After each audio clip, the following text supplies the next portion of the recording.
Thank you all for having me tonight. This is really surreal. To begin with, I would like to thank Mayor Jeremiah Healy, the members of the Municipal Council, along with Mrs. Kathy Curran and the representatives of the Jersey City Public Schools, and especially also cannot forget this man, Dr. Charles Epps, for having me here today to receive the proclamation and to speak to all of you a little bit about autism. I would also like to thank the City of Jersey City for recognizing World Autism Awareness Day with its Light Up Blue campaign last month. Over spring break, I actually took a Cella train into Washington, D.C. to meet with Senator Robert Menendez. As some of you may know, he's a champion for autistic rights in the U.S. And I asked him to help me in getting public buildings like the White House to light up blue for Autism Speaks Light Up Blue campaign. I was very pleased to see that the City of Jersey City participated in the Light Up Blue campaign by turning all the lights around City Hall blue. It was amazing. As someone who has lived in Jersey City my entire life, born and raised, it's an honor to have the opportunity to speak to all of you tonight about autism. As some of you may know already, autism is an epidemic that is spreading across the nation at an alarming rate.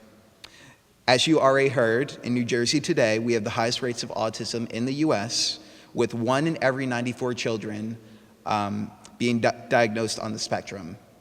These rates are actually 1 in 76 for boys in New Jersey. These diagnoses range from anywhere from low to high on the autism spectrum, and everyone agrees on one thing from all the research that's been done so far, and that's early detection and early intervention is the key to a better outcome for those individuals with autism.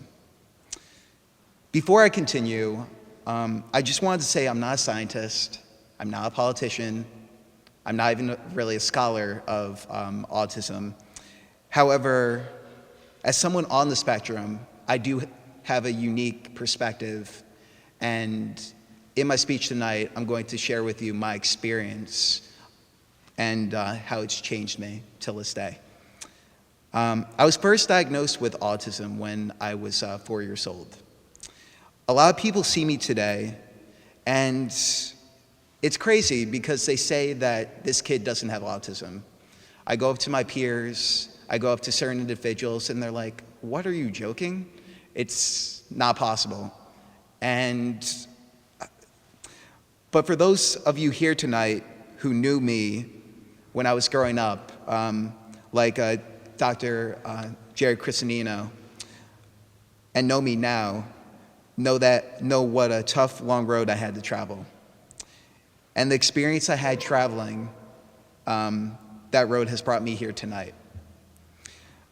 I believe many of the destinations along the road helped me to learn and made me stronger as an individual. I spent my early years in the Jersey City public school system in a special education multi-handicapped classroom.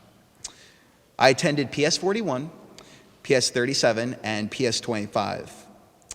From kindergarten to 4th grade, I was moved from school to school as my parents were working diligently and as hard as humanly possible to make sure I could get the best education and services that the Jersey City Public Schools had to offer. Growing up with autism was very difficult. I constantly had to deal with motor skill problems, speech delays, and in my earlier years, anger management. These problems led to countless hours of speech, occupational, and physical therapy, both in school and after school. After going to 3 different schools in 5 years in the Jersey City public school system, I moved to an out-of-district private school in Teaneck, New Jersey called Community High School for individuals with learning disabilities. Today, many people argue for mainstreaming autistic kids in the least restrictive setting, but for me, a specialized school for students with learning disabilities actually gave me a better outcome. Since that time, however, Jersey City public school programs have progressed to provide services that weren't available when I was in school in my earlier years here. My mother, Suzanne Mack, actually has done a lot with the special ed program and is a big influence on my life today and also on the Jersey City public schools to make sure that individuals such as myself do not have to deal with the same struggles today. And I honestly think she deserves a little bit of a round of applause for all that she does.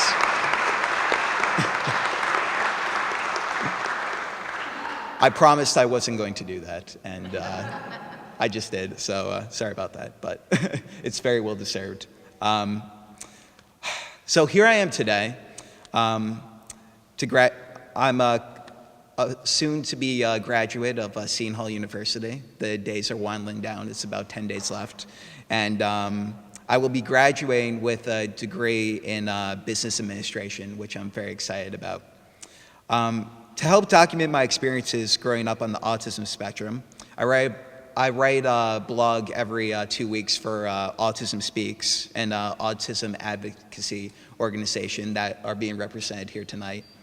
I'm also working on a book called Autism, College on the Spectrum, which is a look at my life going through college as an autistic individual and giving tips and hints to individuals with autism, with learning disabilities, and just people who are going through college, just to give them the best advice possible to make sure that they do it with pride and get everything done the way they see it.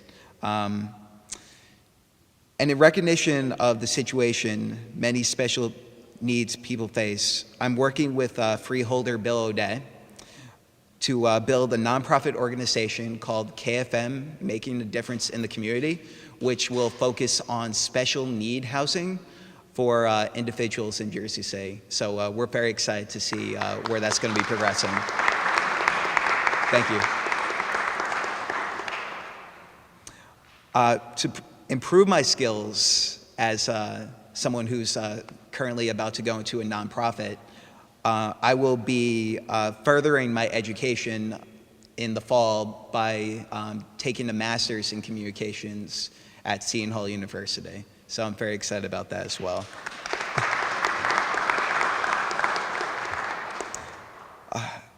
It really does seem like I was diagnosed with autism a long time ago. I'm getting up there. It's, yeah. In many ways, especially early on, it seemed like the dark ages in terms of services for individuals with autism. As you already heard, the rates almost 10 years ago were closer to 1 in 6,000, or 1 in 600, I'm sorry, than 1 in every 110 that it is today. So there's still a lot that we're trying to learn about autism, and hopefully we're going to continue on the right path. And there are also today a lot of wonderful providers for kids on the spectrum, like Strulowitz and Gargiulio, Carl Gargiulio, who's actually a very close friend of mine, who does a lot of OT and PT in Jersey City already. And with successful advocacy organizations that are already in the US and skilled therapy providers, the chances for autistic kids to grow are greatly improved today, which is fantastic. Anyways, I am here tonight because I feel like I have a connection with all the kids on the autism spectrum. I want to try to give back and help our Jersey City community, which is over 450 students with autism. It's important that everyone know the value of early intervention for these kids. And it's important that families and teachers get the support they need for these students.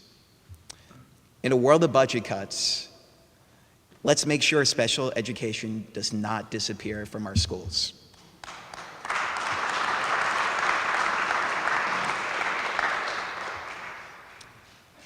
We also have to face another problem, and that problem is when students turn 21.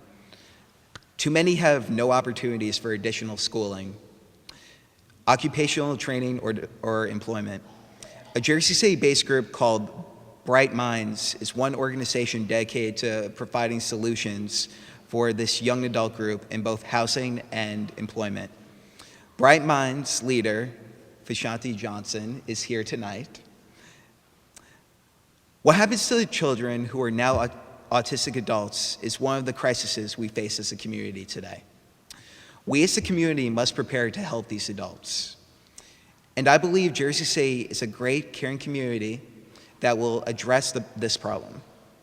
An event like this shows the commitment of the mayor, the city council, the Jersey City Public Schools, and Hudson County to have each disabled children cared for and become contributing and accepting members of the community. Helping the disabled thrive is good public policy. In high school and college, I've tried to make my voice heard both on autism and disability awareness topics. In high school, I was class president of another high school in Teaneck called Community High School, which ranged of 160 kids who all great leaders, all have a passion for learning, and all have a passion for spreading disability awareness and getting the word out.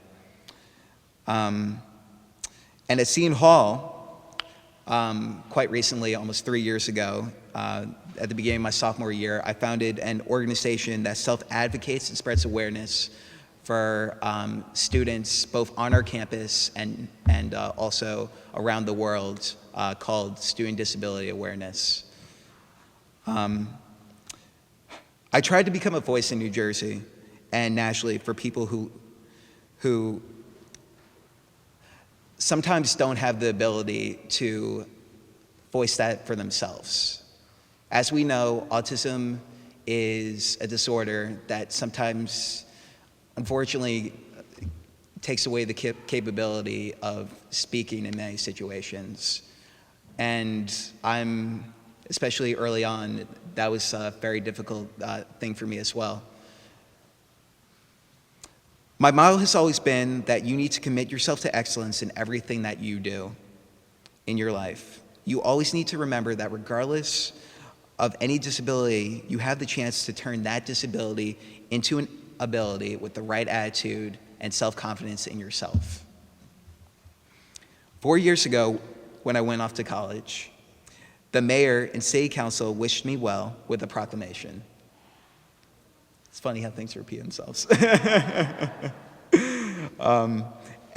like to thank them and all the other people who taught me, supported me, and believed in me by sharing a poem I actually wrote for the San Francisco Chronicle a few months ago, and which is also on the Autism Speaks blog today.